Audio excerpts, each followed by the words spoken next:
Hola, en este video les voy a presentar la relación que existe entre dos fenómenos y el nivel de actividad. Esos dos fenómenos se refieren a dos agregados económicos. Uno es la tasa de desempleo o tasa de paro y el otro es la tasa de inflación. El primero está asociado a la tasa de desempleo. La tasa de desempleo se define como la proporción de desocupados respecto de la población económicamente activa y la población económicamente activa es la suma de los desocupados y los ocupados. Recordemos que los desocupados son aquellas personas que, si bien no tienen un empleo, sí están buscando en forma activa un nuevo empleo.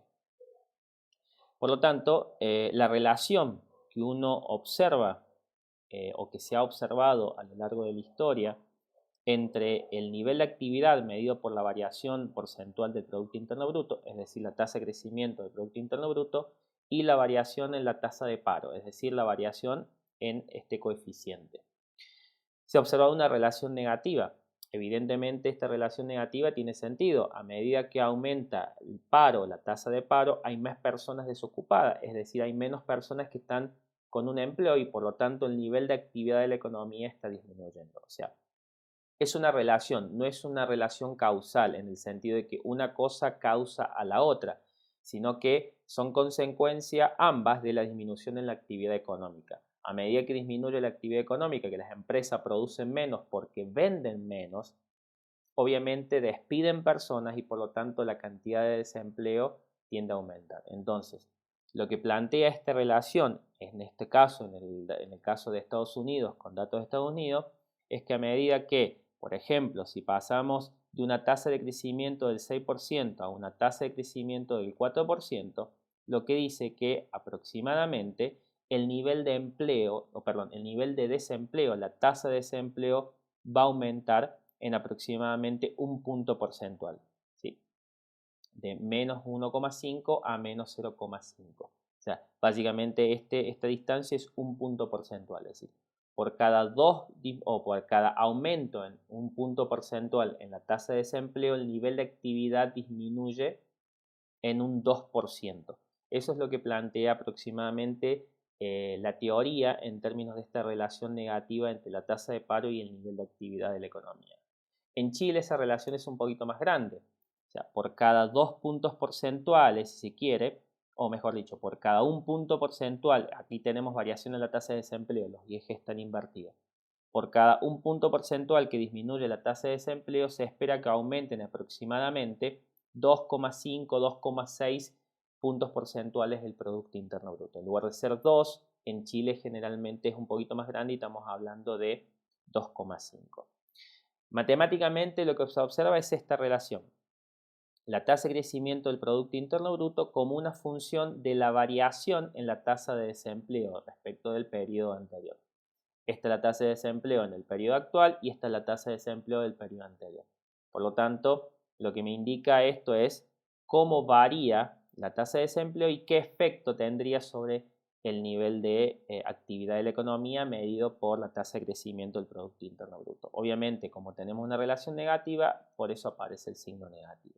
Esto es lo que llamamos la ley de Occam. Por otro lado, tenemos una segunda relación que está asociada con la inflación, que es la curva de Philip. Antes de comenzar o de pasar a la curva de Philip, vamos a definir qué entendemos por inflación. La inflación es el cambio porcentual en los precios respecto de un periodo al siguiente, es decir, cómo es la variación de los precios en un periodo respecto al siguiente como proporción del nivel de precio o como proporción de los precios del periodo anterior. Básicamente, qué porcentaje aumentaron los precios en promedio entre un año y el siguiente, entre un mes y el siguiente. Eso es básicamente la tasa de inflación. Aquí faltó en el instante T. Hay distintas formas de medir la inflación. Se mide a través de lo que se llama números índices. Los números índices no son más que un promedio ponderado de precios respecto de una canasta de bienes y servicios. El índice de precio más común y es con el que se define la inflación en nuestra economía es el índice del precio consumidor, que va midiendo la evolución de una canasta de bienes y servicios que se considera representativa del consumo de los habitantes del país a lo largo del tiempo. Entonces, ¿cómo va evolucionando esos precios a lo largo del tiempo? Después también existe lo que se llama el índice de precio del mayorista, que es un índice de precio de bienes y servicios de empresas que utilizan como insumo productivos en la producción de los bienes y servicios que consumimos los consumidores finales. Entonces tenemos el índice de precio, o sea, que define el cambio, o sea, el índice de precio representaría el nivel de precio en el instante t versus el índice de precio en el instante t-1 dividido el índice de precio en el instante t-1. Eso es lo que representa la inflación en el periodo t.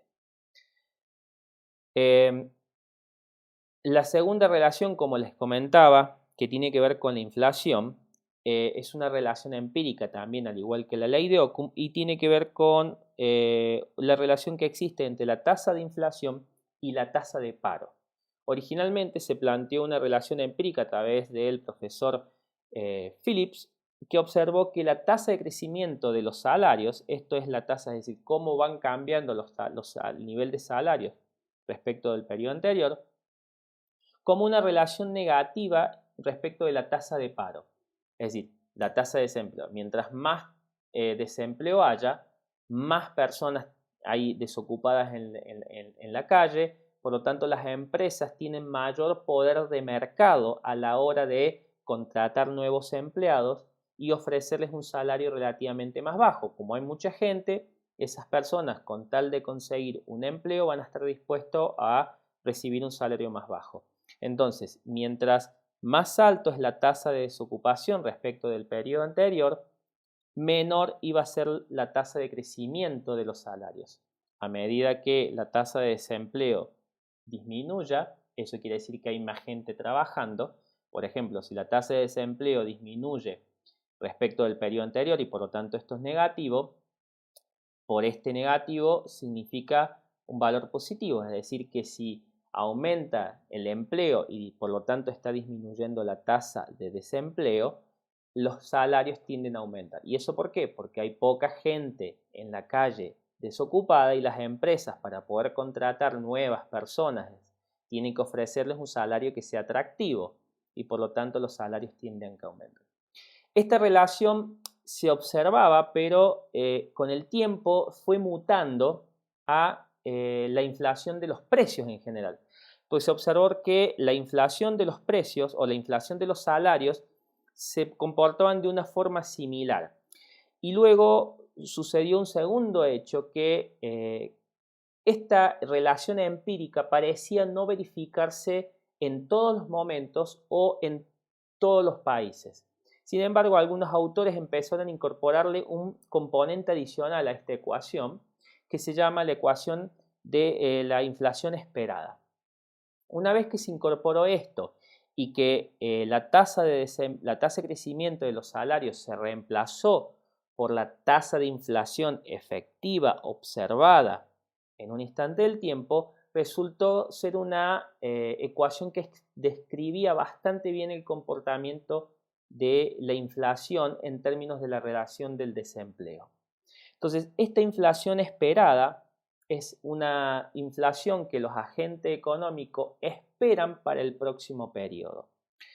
Las personas cuando toman decisiones, incluso nosotros los consumidores, cuando uno toma decisión de comprar, por ejemplo, un bien en cuotas, espera mantener el empleo y por lo tanto ser capaz de pagar esa cuota. Entonces uno se hace expectativas respecto de lo que espera que pase en el futuro. Bueno, una de esas expectativas es lo que uno cree que va a ser el nivel de inflación del periodo siguiente. Eso se le llama inflación del periodo siguiente. En la práctica, esa inflación se suele reemplazar por un factor un poco más simple de calcular y ya lo vamos a mencionar. Entonces, la inflación nos quedaba, o mejor dicho, la ecuación de Phillips nos quedaba de esta forma, es decir, la inflación en un instante del tiempo determinado es igual a la inflación esperada más una corrección como consecuencia de la variación en la tasa de desocupación. Esa inflación esperada uno la puede reemplazar justamente por la inflación del periodo anterior. Es decir, uno asume que la inflación del periodo siguiente va a ser exactamente igual a la inflación del periodo anterior. Más, como les decía, una corrección que está asociada justamente a esta relación entre la tasa de desempleo y el nivel de salarios.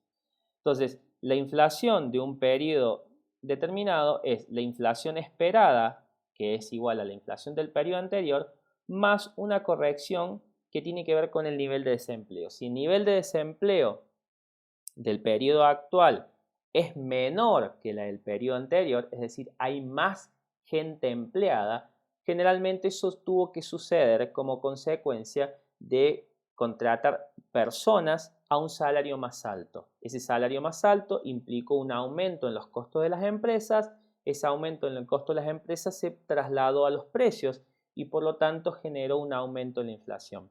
Si esto es más chico que esto, quiere decir que el empleo aumentó y por lo tanto el desempleo disminuyó, esto se transforma en un valor negativo por negativo, esto es una constante positiva, entonces esto se vuelve positivo. Evidentemente la inflación en el periodo siguiente va a ser igual a la inflación del periodo anterior más un aumento como consecuencia de una disminución en el desempleo. De la misma forma, uno puede pensar que si el nivel de desempleo en el instante actual es mayor que el nivel de desempleo del periodo anterior, es decir, hay más personas desocupadas, eso significa que las empresas pueden haber contratado personas, trabajadores, a un salario más bajos. Entonces los costos disminuyeron para las empresas y por lo tanto los precios de los productos que venden puede haber disminuido. Por lo tanto, el nivel de inflación del periodo actual va a ser el nivel de inflación del periodo anterior menos una variación como consecuencia del aumento en el desempleo. Esto se vuelve positivo, por negativo se vuelve negativo, entonces la variación de los precios es menor en este periodo respecto del periodo anterior como consecuencia de un aumento en el desempleo. Esto es lo que plantea básicamente la curva de Phillips, una relación negativa entre la tasa de desempleo, la variación en la tasa de desempleo y el nivel de precios o el nivel de inflación de la economía.